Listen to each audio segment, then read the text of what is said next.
nga dito kay Andy Eigenman ay nakalipat na sila ng mas safe na lugar dito sa city para sa kanilang mga anak.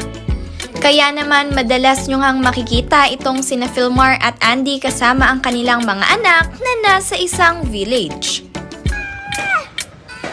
Go Lilo! Go! Crash it! Ibinigay na nga ni Nanay Jacqueline Jose ang kanyang bahay sa Laguna kay Andy Eigenman upang makasiguradong ligtas ang kanyang mga apo habang sila ay nandirito sa Manila.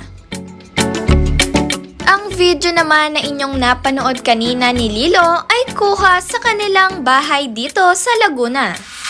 Napakarami din ngang nagsasabi na minimi talaga nitong si Nanay Jacqueline ang kanyang apo na si Lilo.